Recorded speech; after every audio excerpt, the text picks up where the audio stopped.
സങ്കടങ്ങൾ സമ്മാനിച്ച മനുഷ്യർ തന്നെ സമ്മാനത്തുകയുമായി വീണ്ടും വരും. ഇനിയും അത് സ്വീകരിക്കാനായിട്ട് നിന്നേക്കരുത്. കാത്തു നിൽക്കാതെ, കൈനീട്ടി നിൽക്കാതെ തിരിച്ചു നടക്കാൻ പഠിക്കണം. പറയുന്നതൊന്നും പ്രവർത്തിക്കുന്നതും മറ്റൊന്നും ആകുന്നിടത്ത് വീണ്ടും ആ വാക്കുകൾ വിശ്വസിക്കാനായിട്ട് പോയേക്കരുത്.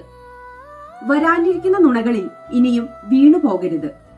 മനോഹരമായി പറ്റിക്കുന്നിടത്ത് മറ്റൊന്നിനു വേണ്ടിയും വീണ്ടും ഒരു അവസരം കൊടുക്കരുത്. ചിലതൊക്കെ പഠിക്കുവാനും ചിലതൊക്കെ മനസ്സിലാക്കാനും മറ്റു ചിലതൊക്കെ ഉൾക്കൊള്ളുവാനും ചില നഷ്ടപ്പെടലുകൾ നല്ലതാണെന്നേ.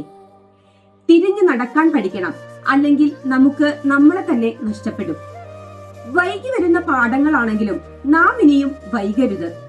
തളർത്തുക എന്നത് അവരുടെ കടമയും മറികടക്കുക എന്നത് നമ്മുടെ ധർമ്മവുമാണെന്ന് മനസ്സിലാക്കുക. അപ്പൊ അത്രയ്ക്കുള്ളൂ. നമുക്ക് അടുത്ത വീഡിയോയിൽ കാണാം. ചുമ്മാ തിരിച്ചാണ് ജീവിതം പൊളിയാണ്.